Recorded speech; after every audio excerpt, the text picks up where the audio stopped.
Good afternoon, I'm in the kitchen again, and this afternoon I'm making a hot pot. So a hot pot traditionally is a saucy dish, very often made with meat and vegetables and topped with thinly sliced potato, which is then baked in the oven for quite some time.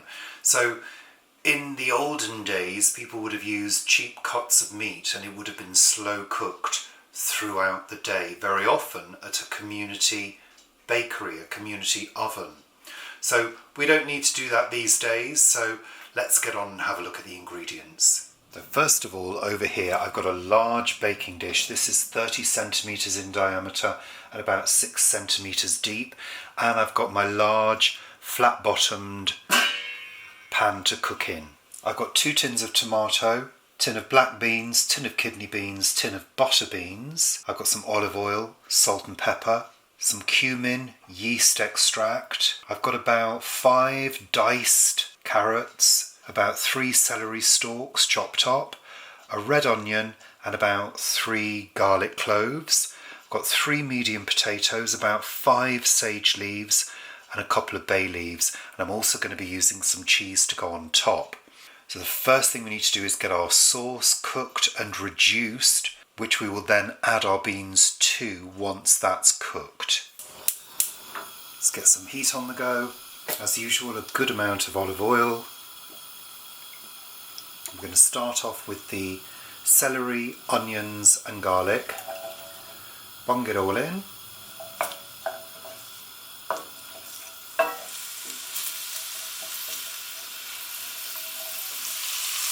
As soon as those onions start to look as though they're softening, we're going to throw in our cumin. I'm using a heaped teaspoon of cumin. Straight in there, fry that off, give it a good stir.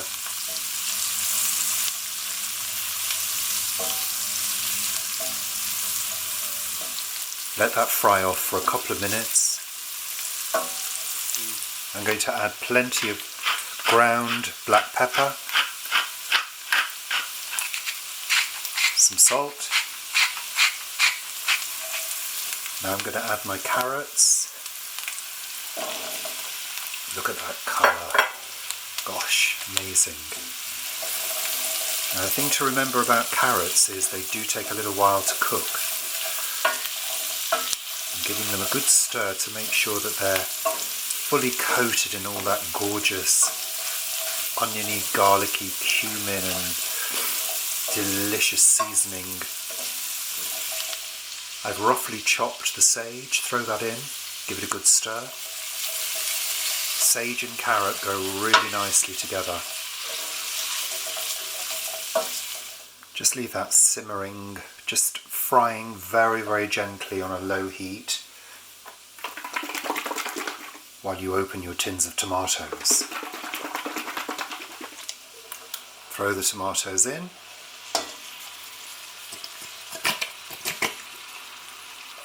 As usual, rinse both of the tins about 1/3 of the way up. There's 1, there's 2. Give it all a good stir. Just use your spoon to roughly chop those tomatoes. Give your bay leaves a little crush with your hand. Throw them in. And you want to bring this back to a simmer. I'm adding a teaspoon of yeast extract.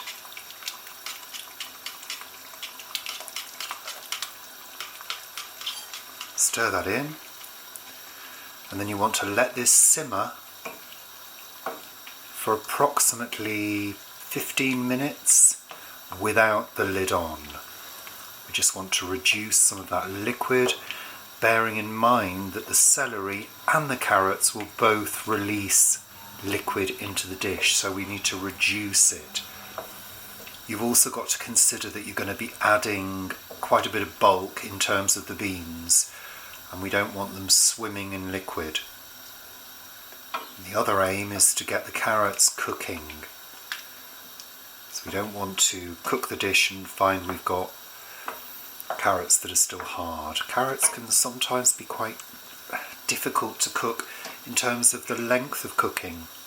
It's okay if you're boiling them, doing a straightforward boil, but if you're cooking them in a sauce, they can sometimes misbehave. Similar to roasting them as well, they've got to be cut quite thinly in order to roast them in a short space of time, like half an hour.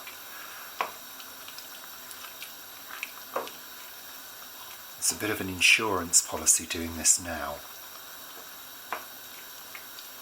to make sure that we have a good level of satisfaction when we eat. Okay, that's simmering nicely. I'll turn that down to a gentle simmer and just let it simmer away. So it's been cooking for about 15 minutes. The liquid is starting to reduce. It smells divine, has a lovely warm smell. What I'm going to do is give it a good stir. Just increase the heat slightly. I'm going to drain the beans, the tins of beans. Throw in your beans. I only rinse them if they're in salted water, but I do drain off the excess, so we're not adding liquid to the dish. So that's butter beans, kidney beans and black beans. Give it a good stir.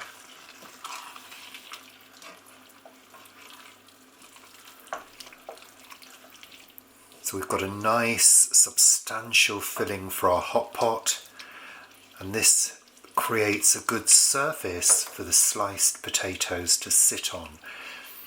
If your hot pot filling is too liquid, your potatoes are going to start sinking, and we don't want that. Okay, just make sure that's evenly heated through. It doesn't need to cook any further because it's going to cook in the oven.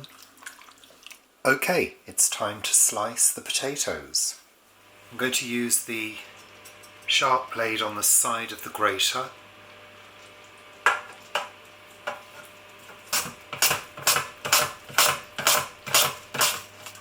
Okay.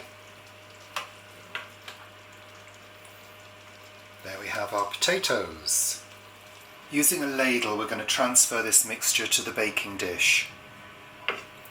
And also to say, I've got the oven on 190 fan, ready to receive the dish when we've built it.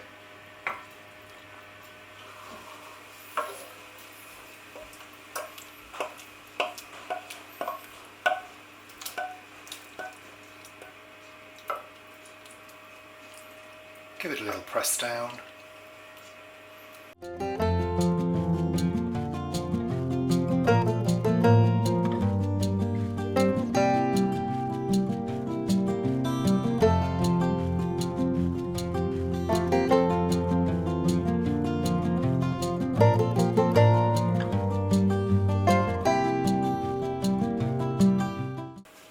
I'm just going to take this flat slotted spoon and just give it all a gentle, very gentle press down.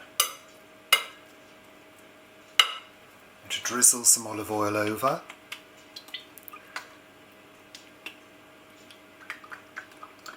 Then I'm going to put this into the oven at 190 fan. I'm going to cover it loosely in some foil and cook it for a good half hour, so maybe slightly over half hour. Then we'll take the foil off and we're going to add some grated cheese and then cook it for another half hour. I don't really want it pressed down on the potatoes. I just want it sort of to loosely cover, so it just sits over. That's to stop the potatoes from burning and also to help them cook with a little bit of the steam from the dish.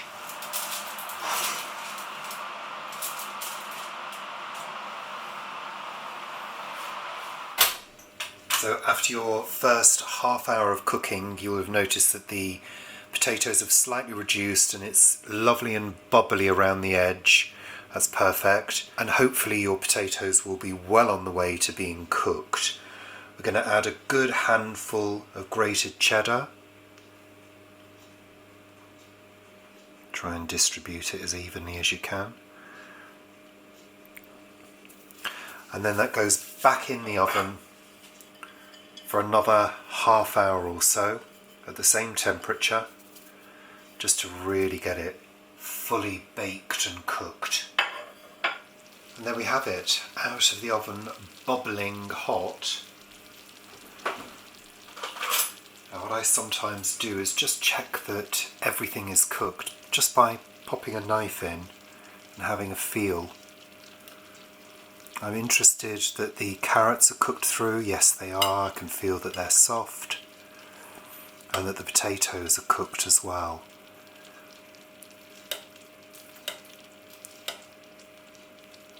That feels pretty good to me.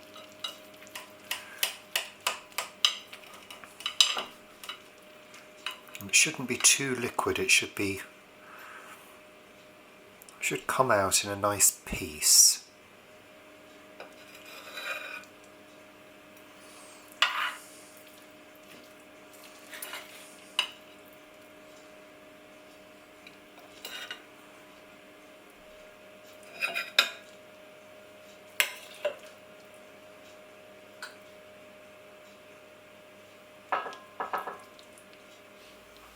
So Paul, try my 3-bean and carrot hot pot.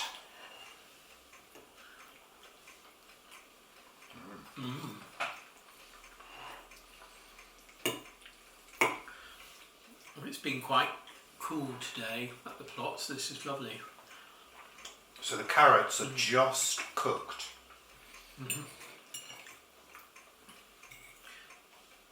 Nice and tomatoey. Actually, that's really nice because you've got the flavour of the carrots. They've not dissolved, they've not disappeared. Lovely. Oh, butter beans.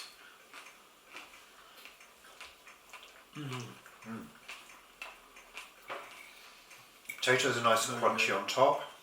And the celery is nice as well. And the good thing is about a recipe like this is you can adapt it to how you like it. Yeah. Or you could make it exactly like this without changing anything. Yeah. And this kind of food is very much needed at the moment. We had a very light frost last night, and it's feeling quite cool.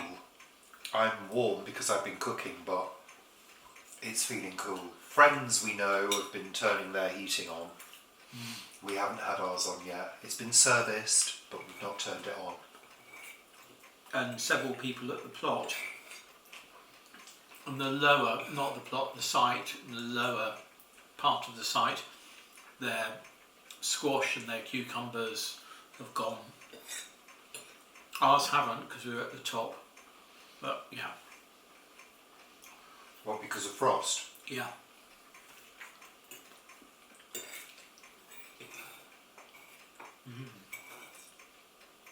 It's good.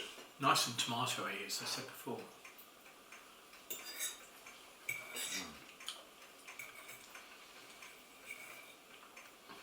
And more for another day? Definitely, it's a big one. So thanks very much for watching. We're going to continue to enjoy this. And see you very soon. Bye.